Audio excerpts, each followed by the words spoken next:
இன்னைக்கு நம்ம பார்க்க போகிற செலிபிரிட்டி விஜய் டிவியில் கடந்த 2 வருஷமாக ரொம்பவே ஃபேமஸாக ஓடிட்டு இருந்த சீரியலான சிறகடிக்க ஆசை சீரியலோட ஹீரோ முத்துவை பற்றி தான். இவங்கள பற்றின ஃபுல் டீட்டெயில்ஸ் தெரிஞ்சுக்கிறதுக்கு முன்னாடி சேனலை சப்ஸ்கிரைப் பண்ணாதவங்க மறக்காமல் சப்ஸ்கிரைப் பண்ணிக்கோங்க. அப்போ தான் நாங்கள் போடுற வீடியோஸ் உங்களுக்கு நோட்டிஃபிகேஷனாக வரும். வாங்க வீடியோக்குள்ளே போகலாம். முத்துவோட உண்மையான பெயர் வெற்றி வசந்த். இவங்களோட அப்பா பெயர் ராதாகிருஷ்ணன். இவங்க விருதுநகர் மாவட்டத்தில் உள்ள அயன் கரிசல் குளம் அப்படிங்கிற ஒரு சின்ன கிராமத்தில் தான் 1995ஆம் ஆண்டு மார்ச் மாதம் 20ஆம் தேதி பிறந்திருக்கிறாங்க. கிட்டத்தட்ட அந்த கிராமத்தில் மொத்த பாப்புலேஷன் அப்படின்னு பார்த்தாலே ஒரு 6000 பேர் தான் இருப்பாங்களாம்.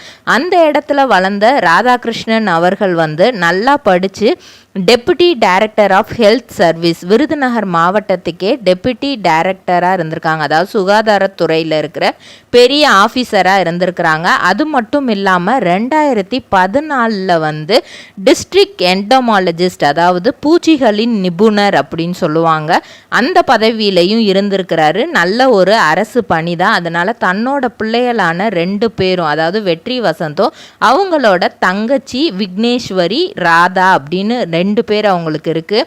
அவங்க அவங்கள விக்கின்னு கூப்பிடுவாங்களாம், விக்னான், இப்படி நிறைய பேர் வச்சு கூப்பிடுவாங்களாம். ஸோ அவங்க அம்மா அப்பா 2 பேருக்குமே இவங்க 2 பேரும் நல்லா படிக்கணும், அப்பா மாதிரியே ஒரு நல்ல கவர்மெண்ட் ஆஃபீஸில் அவங்களும் போய் வேலை பார்க்கணும் அப்படிங்கிற ஆசை இருந்திருக்கு.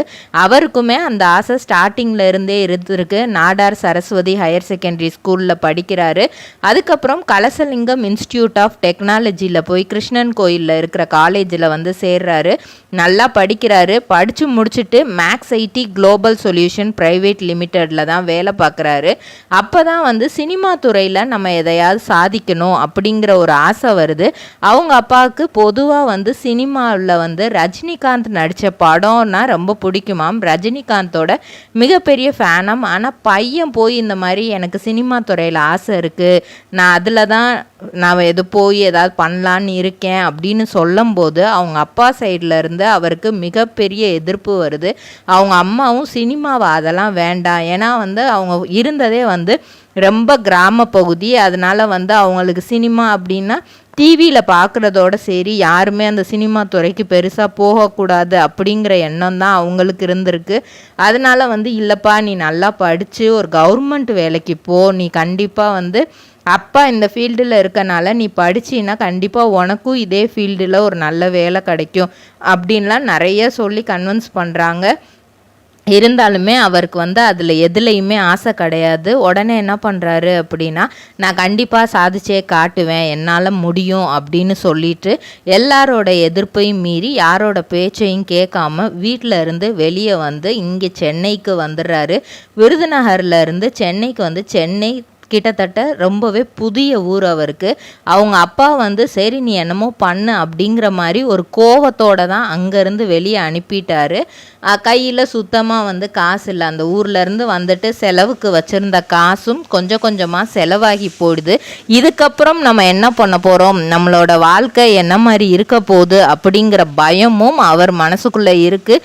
இருந்தாலும் இங்கேருந்து ரிட்டர்ன் போகும்போது கண்டிப்பாக எதையும் சாதிக்காமல் ஊருக்கு மட்டும் போயிடக்கூடாது. நம்ம குடும்பத்துக்கும் அது அசிங்கம். அது மட்டும் இல்லாமல் சொந்தக்காரவங்க முன்னாடியும் அது ரொம்பவே கேவலம் ஆயிரும். நம்ம சினிமாவில் சாதிக்கணும்னு வந்துட்டோம், எப்படியாவது அதை அடைஞ்சே தீரணும் அப்படிங்கிற மாதிரி யோசித்து நிறைய விஷயங்கள் பண்ணுறாரு. அசிஸ்டன்ட் டைரக்டராக இருக்கார். சும்மா சின்ன சின்ன படத்துக்கு போய் அசிஸ்டன்ட் டைரக்டரெல்லாம் இருக்கார்.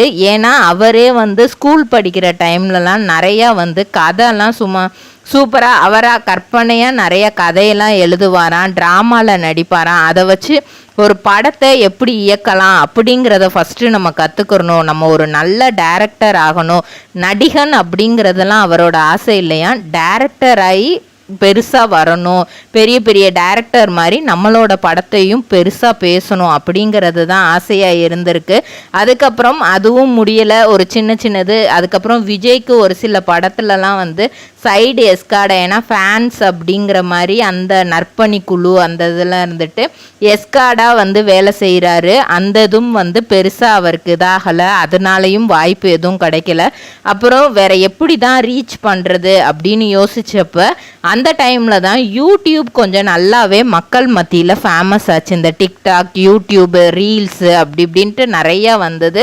ஸோ அதன் மூலியமாக கொஞ்சம் கொஞ்சமாக ஷார்ட் ஃபிலிமில் நடிக்கிறாங்க. ஃப்ரெண்ட்ஸோட அந்த டைமில் சென்னையில் பழகின ஃப்ரெண்ட்ஸோடு வந்து சேர்ந்துக்கிட்டு வந்து ஃபஸ்ட்டு வந்து திருநிறை செல்வன் வசந்த் அப்படிங்கிற ஷார்ட் ஃபிலிம் தான் நடிக்கிறாங்க. அப்புறம் என் இனிய பொன்னிலவே, mister one side lover, 2K காதலி, அண்டர்ஸ்டாண்டிங் கப்புள்ஸ், நதி எங்கே, தூரிகா, இப்படின்னு அடுத்தடுத்து தென்றல் வந்து தீண்டும் போது, ஹஸ்பண்ட் அண்ட் ஒய்ஃப் சேட்டைகள், சுட்டெரிக்கும் மலை, மோதலில் காதல், இப்படி சொல்ல முடியாத அளவுக்கு வரிசையாக சின்ன சின்னதாக அது எல்லாமே கிட்டத்தட்ட ஷார்ட் ஸ்டோரி தான். அது ஒரு அரை மணி நேரத்தில் இருந்து 40 நிமிஷத்துக்குள்ளே முடிஞ்சிடும். ஆனால் கொஞ்சம் ஃபேன்ஸ் ஃபாலோயிங் அதிகமாச்சு. சரி, இவர் தான் வெற்றி வசந்த் அப்படின்னு தெரிகிற அளவுக்கு ஆச்சு. அதுக்கப்புறம் வந்து மேரேஜ் ஸ்டோரி, சக்தி லீலாவதி அப்படின்ட்டு இது ஒரு 7 எபிசோடாக. இது வந்து ஒரு ஹஸ்பண்ட் அண்ட் ஒய்ஃப் வந்து எப்படி டாம் அண்ட் ஜெரி கப்புளாக இருக்காங்க அப்படிங்கிற மாதிரி வெளிப்படுத்துகிற விதமாக இருந்துச்சு. அதுக்கப்புறம் மறப்பதில்லை நெஞ்சே, ஃபர்ஸ்ட் நைட் டேட்டிங், லாக்டவுன் கல்யாணம், பூங்காற்றே, லாக்டவுன் டைமில் கரெக்டாக வந்து அந்த லாக்டவுன் கல்யாணம் அப்படிங்கிறதெல்லாம் எடுத்து டோட்டலாக வந்து கிட்டத்தட்ட எக்கச்சக்கமான யூடியூப்பில் வந்து நிறைய அந்த நாக் அவுட் யூடியூப் சேனல் ஃபுல்லாக வந்து ஒரு 75% இவரோட ஷார்ட் ஸ்டோரிஸ் தான் இருக்கும். அதுக்கப்புறம் வந்து பேக் பெஞ்சஸ் அப்படிங்கிற யூடியூப் சேனல்லையும் வந்து இவர் தன்னோட இதெல்லாமே போட்டிருப்பார். இது எல்லாத்தையும் ஒரு ஃபேன் ஃபாலோயிங் வந்ததுக்கப்புறம் தான் விஜய் டிவியில் இருந்து இவருக்கு ஒரு ஆப்பர்ச்சுனிட்டி வருது. விகடனில் இருந்து டைரக்டர் குமரன் அவர்கள் தமிழும் சரஸ்வதியும் இயக்குன டைரக்டர் வந்து விஜய் டிவியில் நெக்ஸ்ட் ஒரு ப்ராஜெக்ட் தமிழும் சரஸ்வதியும் பண்ணிகிட்டு இருக்கும் போதே வந்து சிறகடிக்க ஆசை அப்படிங்கிற ஒரு சீரியல் பண்ண போகிறோம்.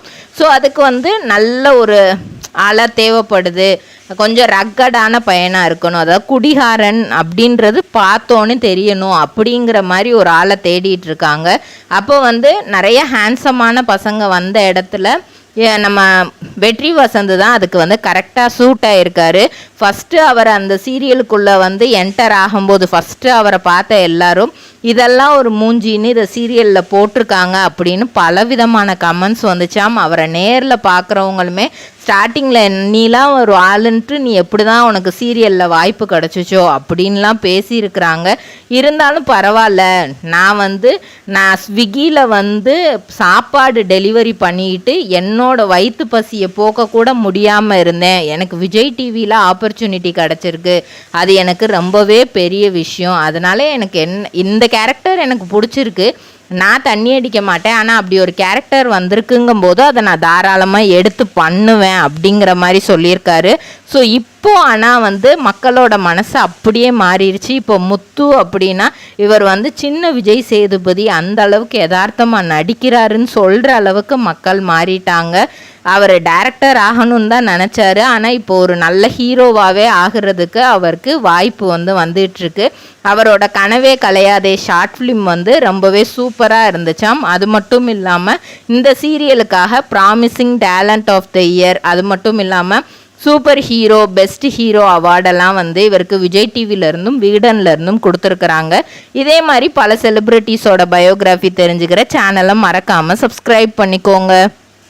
சொந்தமாக தொழில் தொடங்கணும்னு ஆசையா? ஆனால் முதலீடு நினச்சி கவலையாக இருக்கா? கவலை விடுங்க. ஆர்ஆர்ஆர் ட்ரேடிங் கம்பெனி இப்போது உங்களை ஒரு வெற்றிகரமான பிஸ்னஸ் மேனாக மாற்ற ரெடியாக இருக்கும். முக்கிய அம்சங்கள் என்னென்னா, பாக்குமட்டை தட்டு தயாரிப்பு தொழில் ரொம்ப சிம்பிள், ஆனால் லாபம் அதிகம். நாங்களே லோனும் அரேஞ்ச் பண்ணி தரோம். இதில் ஸ்பெஷல் என்னென்னா 25% 35% வரைக்கும் மானியமும் கிடைக்கும். உயர்தர மிஷின்ஸ் மற்றும் தரமான ரா மெட்டீரியல்ஸ் வருஷம் முழுக்க நாங்களே சப்ளை பண்ணிடுவோம். நீங்கள் தயாரிக்கிற தட்டுக்களை நாங்களே நேரடியாக வாங்கிக்கிறோம். வாழ்க்கையில் ஜெயிக்க இதுதான் சரியான நேரம். உடனே கால் பண்ணுங்கள். தொடர்புக்கு 8015983336. ஆர்ஆர்ஆர் ட்ரேடிங் கம்பெனி, உங்கள் முன்னேற்றத்திற்கு எங்களது கரம்.